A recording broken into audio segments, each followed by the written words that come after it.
tsy misy fiarahamonina mirindra eto Madagasikara raha tsy misy ny firaisan-kina amin'ny samy malagasy. Ny firaisan-kina no hery, ny tao-trano tsy vita raha tsy fanakonana. Samy gasy fandaharana vokariny CFG Madagasikara toana maso amerikanina.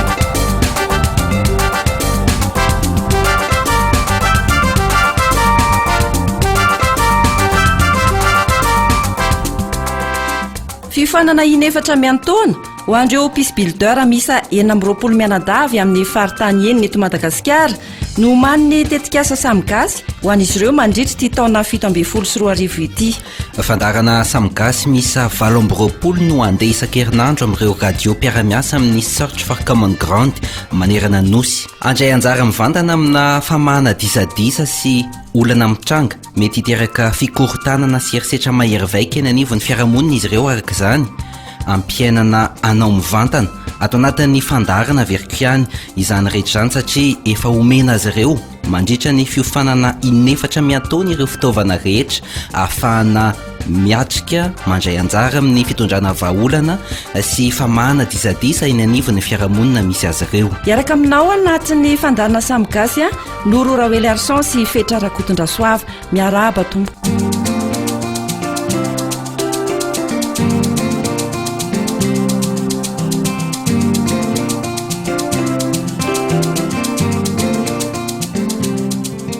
Enambropolo mianada ireo niatrika ny fiofanana ho tonga pisbuilder na ireo andray anjara amina fitondrana filaminana sy fandripahalemana eny amin'ny tanàna misy azy na eny anivon'ny firenena mihitsy ihany koa azy.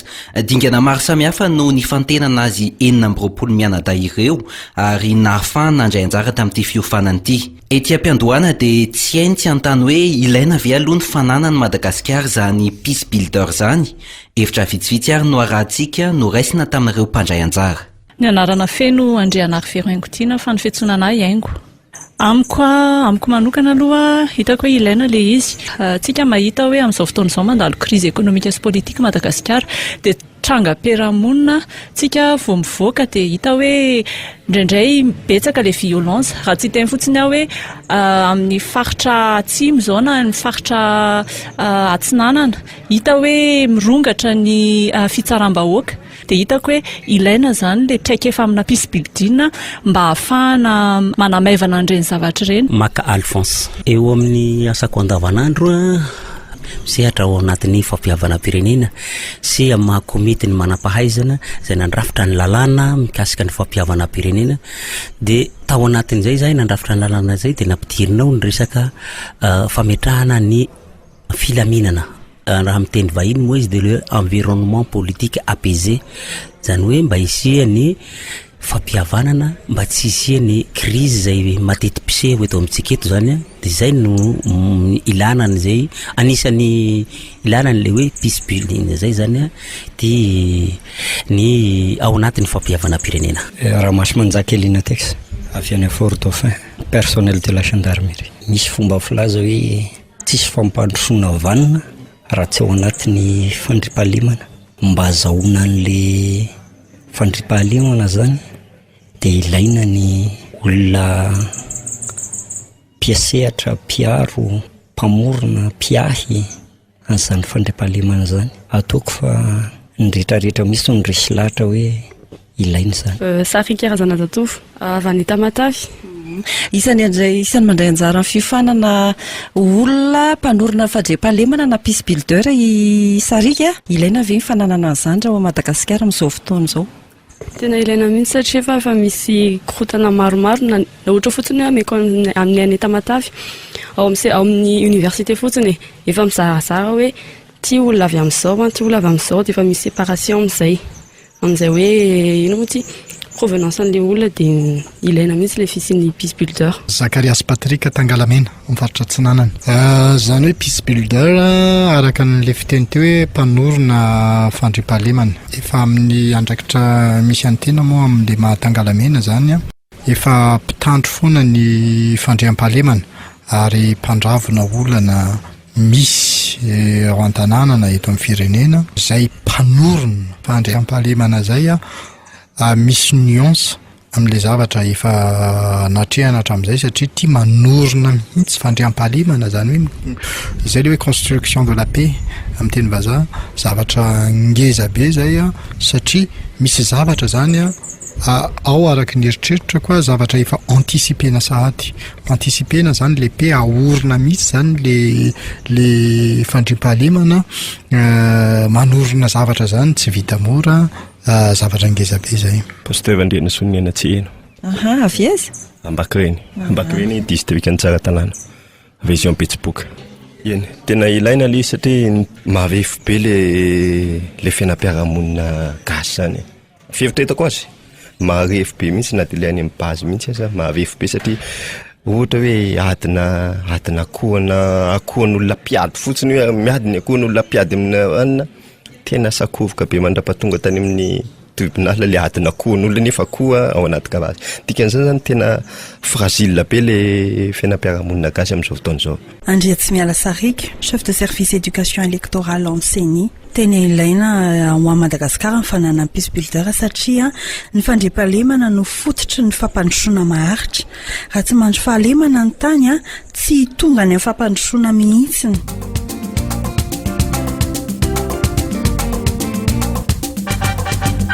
Samgasy iray tanàna Raivina miaradio amin'ny fandriam-pahalemana Samgasy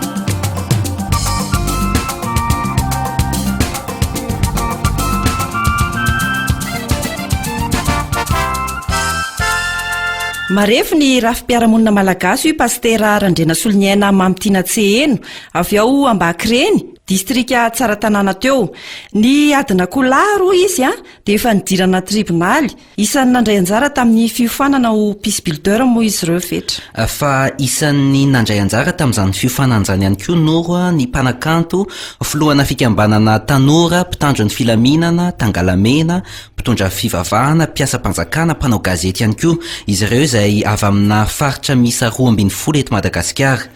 Fa inona ireo fiofanana nomena tongavana amin'izany hoe peace builder zany? Maneho hevitra eto Norzary Eveline mpitarika tanora avy ao Antsiranana, Saoly Nirina Yolande mpanao gazety avy ao amin'ny radio Tsiry Fianarantsoa, Yartina Lalasoa Ursule solitena ny radio Ajantsirabe ary Randriamalala Bonhomme mpitarika tanora ao Andrenivohitra ny faritra Atsimo Andrefanao.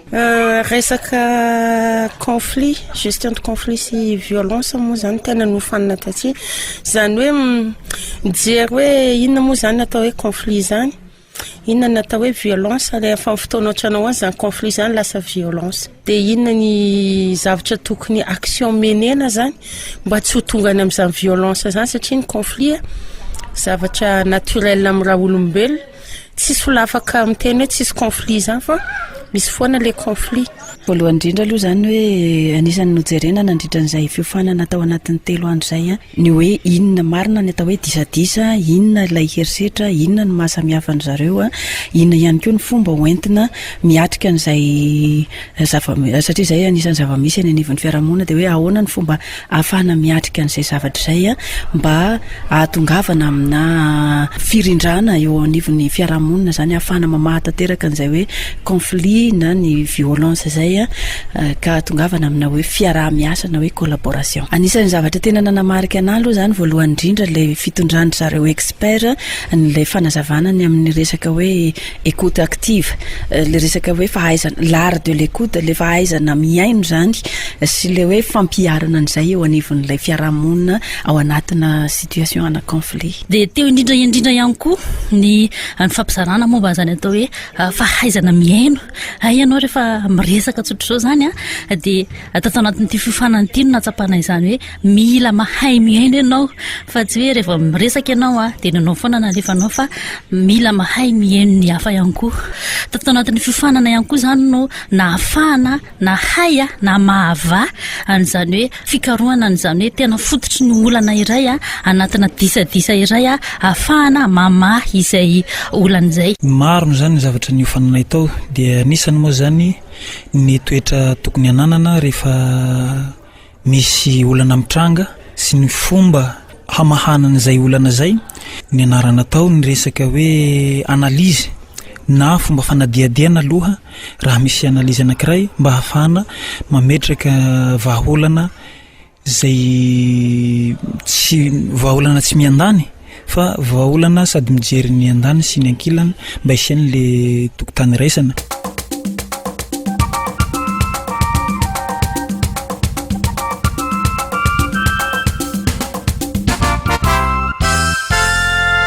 Ny volana aprily teo no nanatanterahana ny anjehany voalohany amin'ny fanofanana reto pisbuilder reto fetra. Lena Schlasmulder teratany Amerikana, Kara Wong avy any Birmanie ary Rigobert Luinzo avy any amin'ny Repoblika Demokratikany Congo samy manana traikefa amin'ny fampiofanana no nitarika ny fanofanana azy 4 menada ireo. Mifampiankina ny olombelona rehetra izany hoe tsy misy olona mahavita tena irery fa tsy maintsy mila ny olombelona hafa izy. Voatery tsy maintsy miara-miaina sy miara-miasa noho izany rehetra. Navotra ny Rigobert Luinzo io tamin'ny tafany fanaovana taminy. Être peacebuilder, c'est quelqu'un qui choisit et qui pratique de vertu. Ny antsoina hoe peacebuilder dia olona izay mifidy sy miaina ny soatoavana iray izay ahafahany mitrantsehatra sy mitondra ny anjara birikiny amina toe-javatra izay ahitana disadisa ka ampiverina ny olona amin'ny fitoniana sy ny fandraisana anjara mba hifankahazoan'ny olona sy ahafahany miaina miaraka toy ny taloha. Et continue à vivre ensemble comme dans les passés. On a abordé avec tous les participants 10 modules et ces 10 modules je peux taranja misa folo niarahana tamin'izy ireo sy azo trinina toy izao. Nianaran'ireo mpandray anjara fa tsy azo hitovirana ny disadisa. Azo soroana kosa nefa ny herisetra sy ny fifandonana mafy. Nampahafantarina ihany koa ireo mpandray anjara fa mifampiankina ny olombelona rehetra. Izany hoe tsy misy olona mahavita teny irery fa tsy maintsy mila ny olombelona hafa toa azy. Voatery tsy maintsy miara-miasa, tsy maintsy miara-miaina ihany koa noho izany ny rehetra. Ny teboka fahatelo izay nizaraina tamin'ireo mpandray anjara dia ny hoe azo ninona foana ny isian'ny fiovana. Tsy taraiky mihitsy noho izany ny fanomboana asa tsara. Ary raha manapa-kevitra ny anovan'ny fiarahamonina malagasy izy ireo dia manana ny fahafahana ny hanao izany tanteraka. Omena azy ireo ihany koa ny fitaovana sy ny fahalalana izay nanatevenana izay efa fantany sy hainy hatramin'izay. Mino fa raha manana finiavana izy ireo dia afaka ny hanatanteraka zavatra maro. Et nous pensons qu'avec la volonté, ils sont capables de faire beaucoup de choses.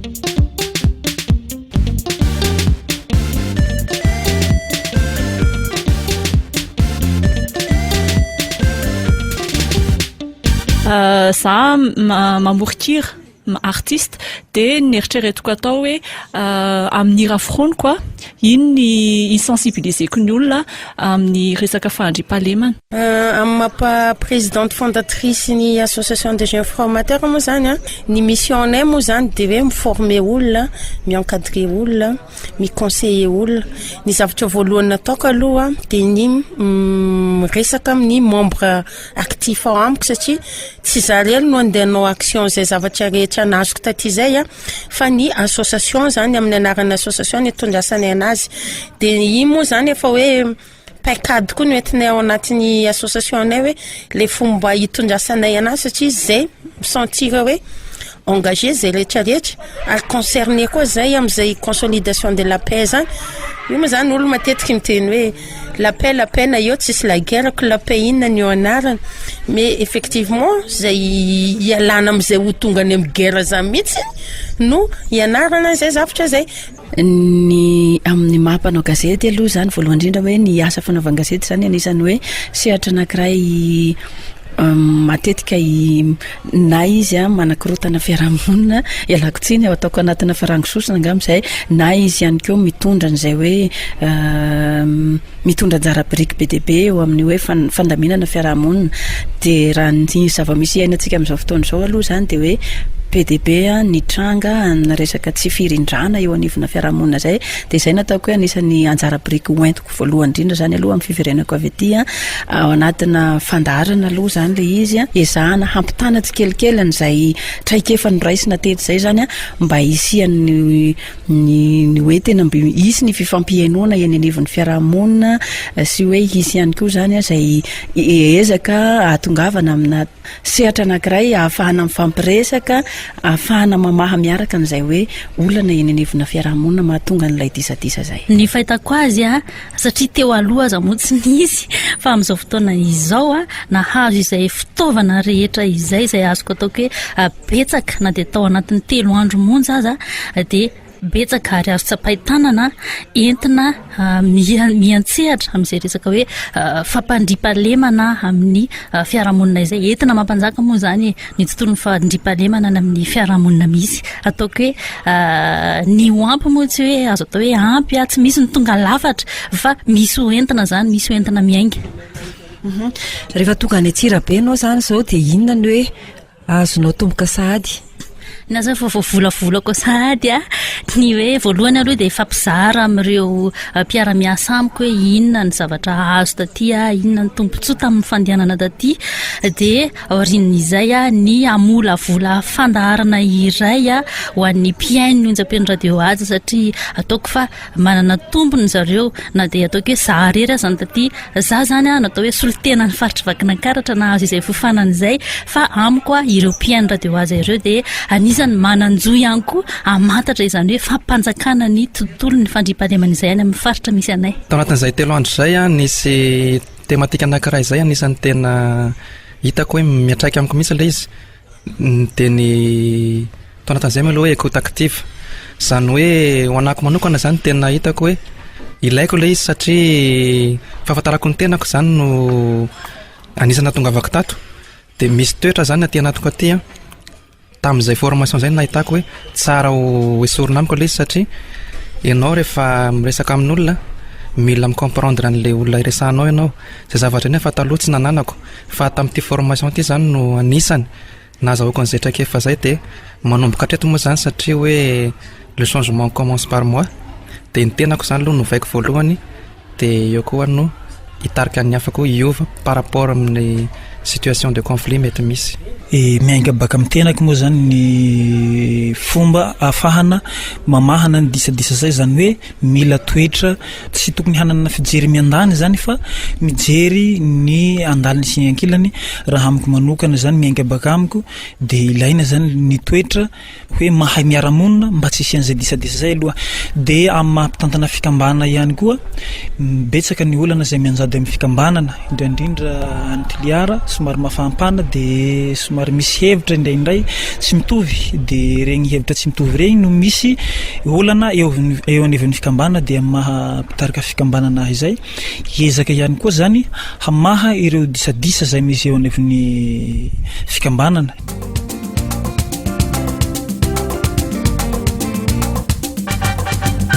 samgasy iray tanàna raivina miaradio amin'ny fandripahalemana samgasy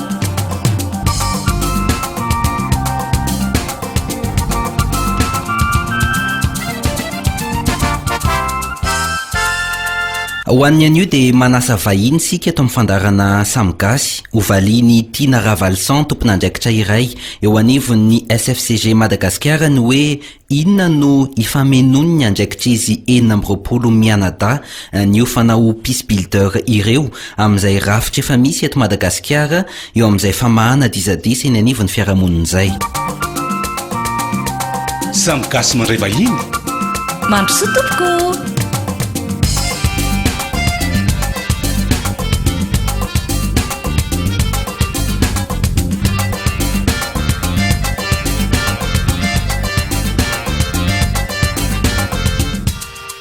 Tiana Ravalsona tompona andraikitra SFCG no vahiny voalohany raisy ny fandarana Samgasy miarabanao. Miarabanareo ato amin'ny SFCG mpiaramiasa ary miaraban'ny mpiaino ihany koa. Ia, 20 mianadahy no niatrika fanofanana ho Peace Builder na ireo izay hoe hiantsehatra amin'ny fanondrenana fandriampahalemana. Ahoana aloha voalohany indrindra no hoe hamaritana izany Peace Builder izany? Araka ny efa voalazanao teo zany hoe Peace Builder mpanorona fandriampahalemana.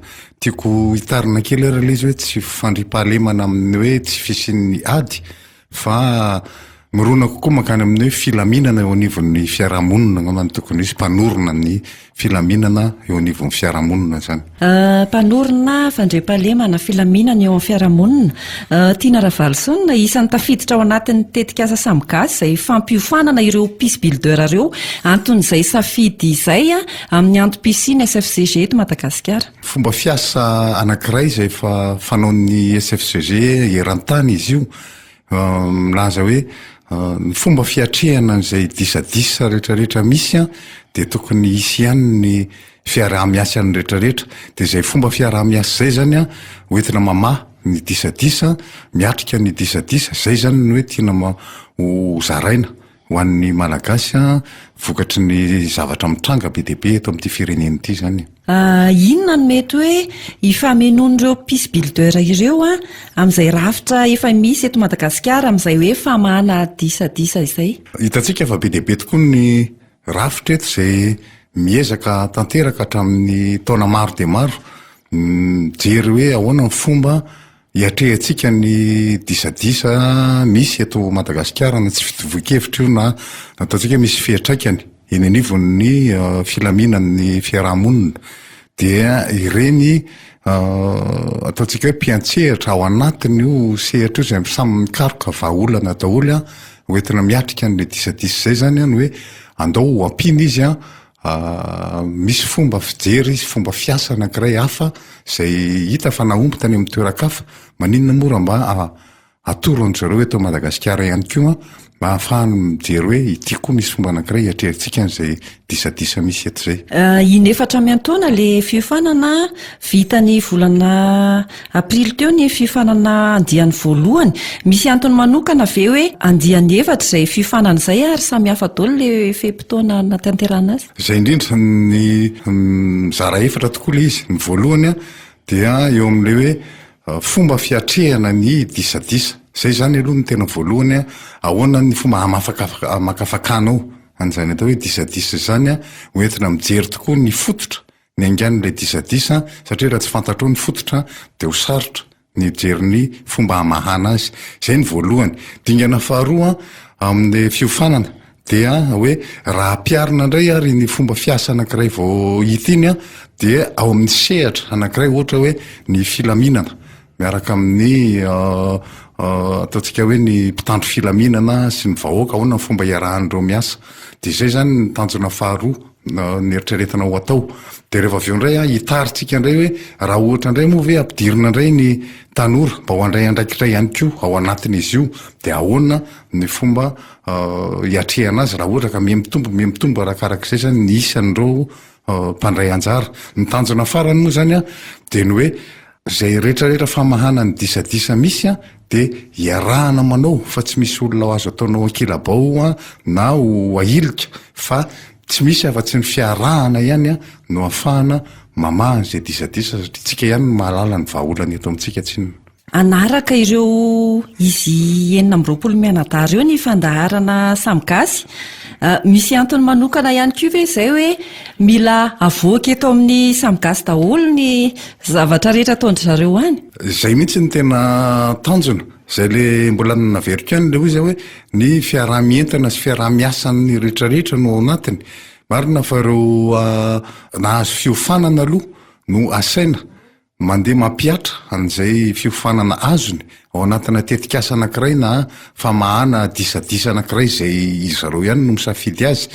Dia rehefa avy eo arahana mandritra ny fotoana anaovany an'ilay asa zany ny fivoarany ny fomba fiasan'izy ireo dia amin'ny mahatsara ny siny izy ity atao anatin'ny fandarana Samgasy dia hoe mba ho ampahafantarina ny mpiaino ihany koa zany hoe ohatran'izao nge ny fomba nitondrany zareo an'le lalana oentina mijery ny vahaolana de ahoana ny hevitry ny mpiaino aty ivelany hoe mety ve zany sa misy tsaratsara kokoa torohevitra zay tokony omeny a metina mamahan'le izy manamora indrindra ny asan'ny zareo zany. Zany hoe raha azoko tsara afaka ampiary ny akoatran'izy 420 mianadahy ireo zany a izay zavatra rehetrarehetra nataony izy 420 mianadahy amin'izay famahana disadisa tany an-tanàna zay. Zay indrindra satria le fizarana le asa ataony zareo zany a de tsy maintsy ilaza izy hoe ohatran'izao ny fomba nitondranay an'ity famahana nyity disadisa anankiray ity a de zaraina amin'ny olona rehetrarehetra le zay mpiaino de nareo mpiaino reny mahita an'le hoe mandeha mety ahitana vokany ve zany sa tsy afaka miteny tanteraka ny mpiaino rehefa aveo hoe tsy de tena atokisanay zany na hoe hevitra hafa ndray zay a maninona moa raha andramantsika de afaka manandrana dodolo zay olona miaino n'le izy zany eny ary tiana Ravalsona no teto amin'ny Samy Gasy mandray vahiny androany misaotra tompoko ny fanakalo-hevitra teto amin'ny fandaharana de misaotra anareo ary mirary ny fandaharana hita fahombiazana ihany koa.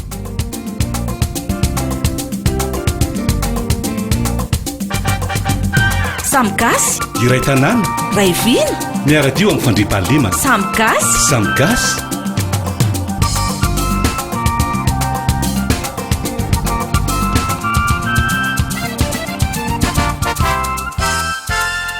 mba hifankazarantsika amin'izy 420 mianadahy zay fetra de amantatra azy ireo tsikelikely eto amin'ny fandarana Samy Gasy sika. Randria Malala Bonhomme mampitarika tanora ho Toliara, Randria no manana Mangala Antananarivo ary Landy Soambola Amélie avy ao Antsiranana ireo no fantaritsika amin'ny herinandro. Hatreto indray ary ny fandarana Samy Gasy amin'ny androany isaorany anao mpiaino niaraka taminay hatramin'ny farany isaorana ihany koa ny mpanohana ny fandarana sy ny tetikasa de ny kompani Air Madagascar.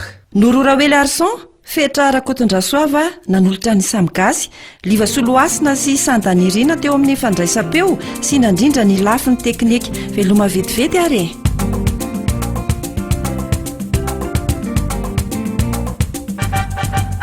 Samy Gasy fandarana vokarin'ny Search for Common Ground Madagascar toana masovo amerikanina.